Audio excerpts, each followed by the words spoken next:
सर्वप्रथम part first देखें फिर दूसरा देखना स्टार्ट करें। इसको पढ़ेंगे तो इसमें पहले आइए आगे देखते हैं। नंबर 1 हम लोग लिखेंगे जब प्रेक्षण बिंदु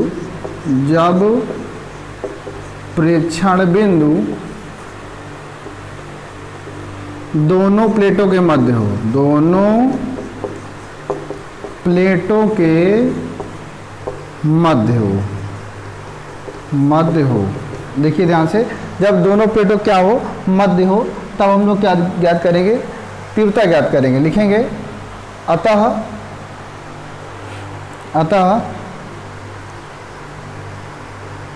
प्लेट P के कारण बिंदु O पर तीव्रता। अगर हम इसकी बात करें, इससे कर दो E1 बराबर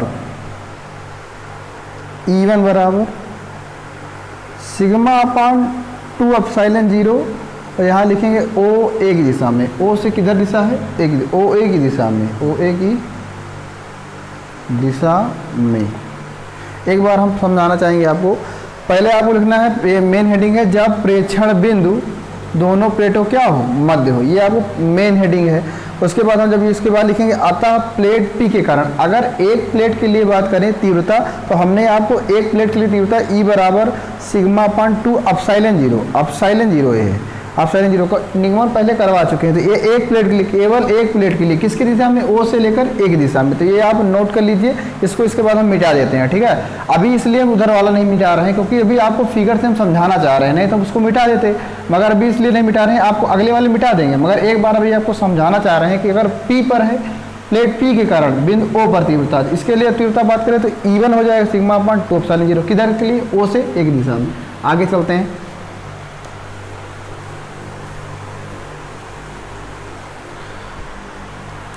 आगे फिर लिखेंगे प्लेट Q के कारण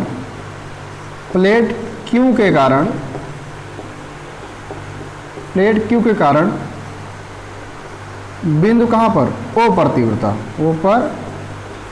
तीव्रता। ये तो आपको भी पता है कि ये क्या होगा, E2 बराबर सिग्मा अपान 2 एप्सिलॉन 0। ये भी किधर की दिशा में, O से A की दिशा में,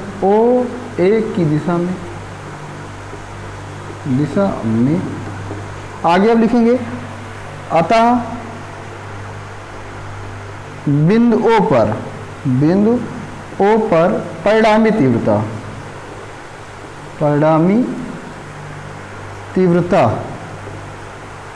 E बराबर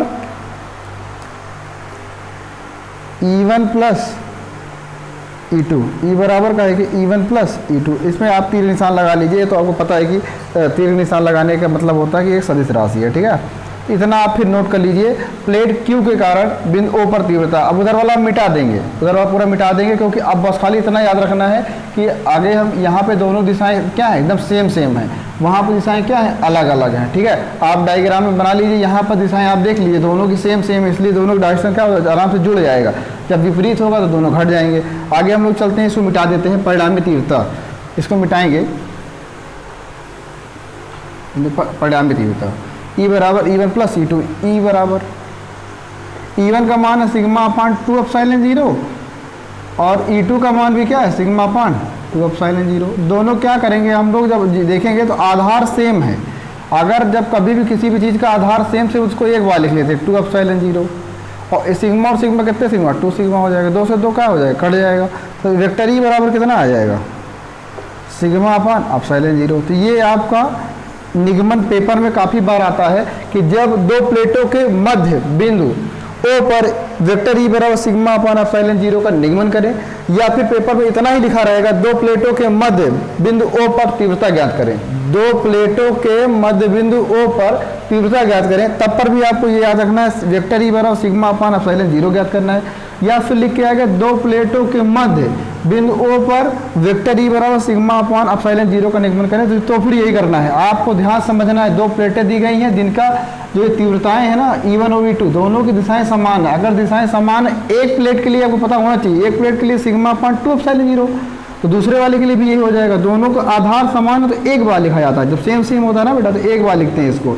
इसको एक बार लिखे तो ऊपर वाला जुड़ जाएगा, सिग्मा सिग्मा कितने सिग्मा, 2 सिग्मा, ये दो से दोनों कट जाएंगे, ये आ जाएगा। तो यही सिद्ध करना था इस सिद्धांत पहले के लिए। पहली स्थिति कौन सी स्थिति थी, जब दोनों प्लेटों के मध्य था। अब की बात दोनों प्लेटों के क्या है, बाहर है। अब की बात फिगर मिटा देंगे। अब आपने अब कॉपी में आप फिगर बना लिए होंगे, उसी से देख लेना, ठीक है, पूरा मिटा देंगे।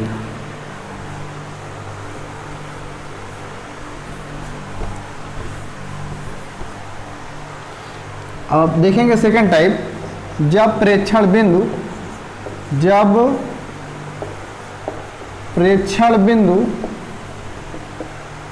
ए दोनों प्लेटों क्या हो, बाहर हो, दोनों प्लेटों के बाहर हो, दोनों प्लेटों के बाहर हो। जब प्रेक्षण बिंदु ए दोनों प्लेटों के बाहर हो तो वही तरह पूरा करेंगे, पूरा उसी प्रकार बिंदु प्लेट पी के कारण, प्लेट पी के कारण बिंदु ए पर तीव्रता,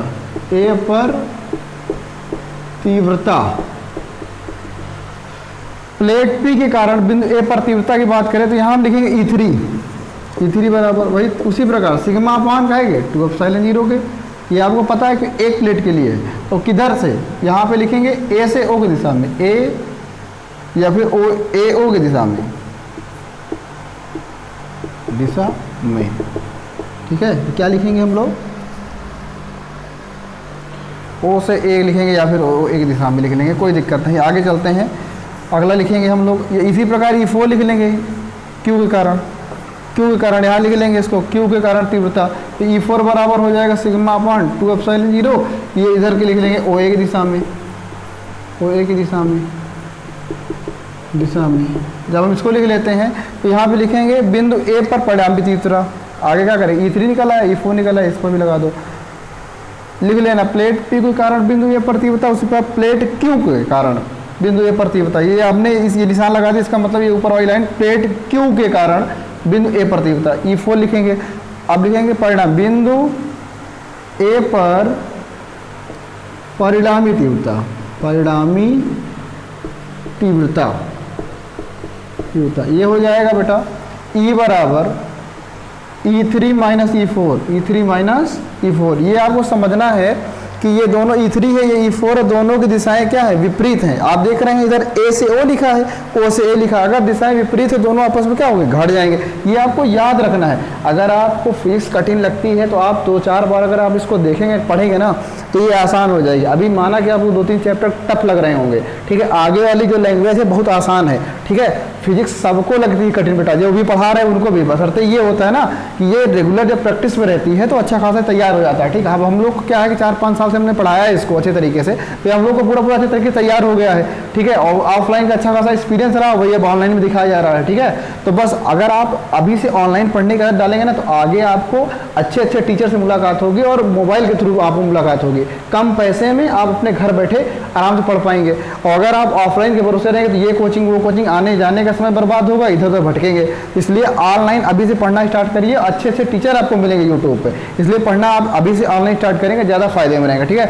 अभी से आदत डालिए, जो भी समझ में नहीं आता है आप वीडियो को पीछे करिए, फिर देखिए, फिर पीछे करिए, फिर देखिए, इससे आपको बहुत बेनिफिट होने वाला, आप कम पैसे में अच्छी नॉलेज इंक्रीमेंट कर और अपने जीवन में ज़्यादा से ज़्यादा उन्नति के पथ पे जा पाएंगे। नहीं तो आप खाली बैग टांग के यहाँ कोचिंग वहाँ कोचिंग इधर उधर भटकेंगे। हमारी भी ये स्थिति थी, हम भी कोचिंग आया जाया करते थे, कोई भी सवाल दिया जाता था जो पुराने बच्चे बता ले जाया करते थे, हम बैठे रह जाते थे, तो हम सोचा करते थे कि कैसे ये लोग जल्दी बता दे रहे हैं। तो हमें लगता था कि ये बहुत टैलेंटेड है। टैलेंटेड नहीं होता, वो लोग पुराने हो जाते हैं, वो चीज़ें बहुत दिन से पढ़ रहे होते हैं, उनके दिमाग में ज़्यादा से बैठ जाती हैं। तो इसलिए आप भी क्या करेंगे ना, उसके बाद जब ऑनलाइन कंटेंट आ गया कोरोना के बाद, तो हमने भी अपनी पढ़ाई को अच्छे से अच्छे तरीके से इंप्रूवमेंट की। हाँ, ये तो पूरा पुराना है, हाई स्कूल इंटर वाला, तो बहुत पहले से हमने अच्छे तरीके से पढ़ा था। ऑफलाइन कोचिंग में आ जा करके पहले अच्छा खासा प्रेशर भी हुआ करता था हाई स्कूल इंटर का। आज तो जो भी है तो भी सही है, कोरोना के बाद ने सारा कुछ इधर उधर कर दिया, 30% छूट, ये दुनियादारी।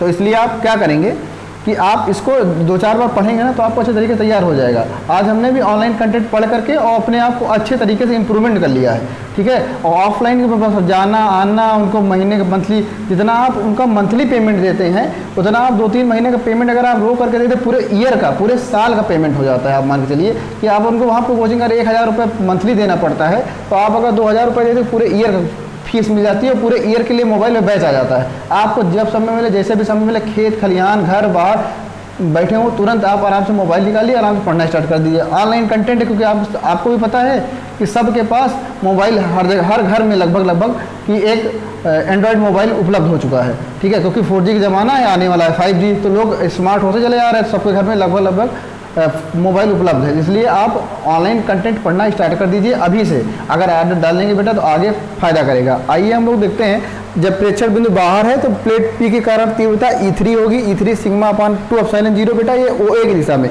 दिशाएं दोनों के विपरीत है, इसलिए परिणामी तीव्रता क्या होगी, ऋणात्मक होगी। आगे चलते हैं हम लोग।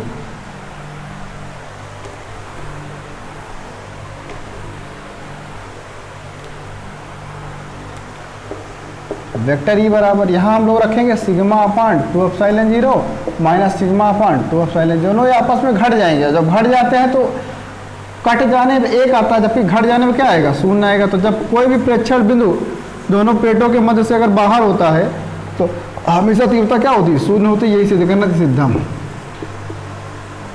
पेपर में कोई ना कोई एक हमेशा पूछा जाता है, आने के चांसेस होते हैं। हम जितना भी पढ़ा रहे हैं पूरा बेस्ट आप कंटेंट पढ़ा रहे हैं। आप ये कॉन्सेप्चुअल मेथड है, इसमें इधर उधर कुछ नहीं बेटा, इसलिए आप इसको मन लगा के 1-2 बार पढ़ेंगे, आपको अच्छे तरीके से तैयार हो जाएगा। जो लोग आप अभी हमारा चैनल नहीं जानते हैं या फिर नहीं जानकर आप उनके तक पहुंचाइए और ज़्यादा से ज़्यादा लोगों तक फॉरवर्ड करिए, जिससे हमारा भी हौसला बढ़ता रहे और आपको नई नई वीडियो के थ्रू हम लोग प्रोवाइड करते रहें। और आपका पूरी फिजिक्स हम इसमें हल करवाएंगे, पूरा लगभग अभी तो मान लीजिए कॉन्सेप्चुअल फिजिक्स के थ्रू आपको थ्योरम मिल रहा है, कुछ दिन बाद इसके न्यूमेरिकल भी मिलेंगे।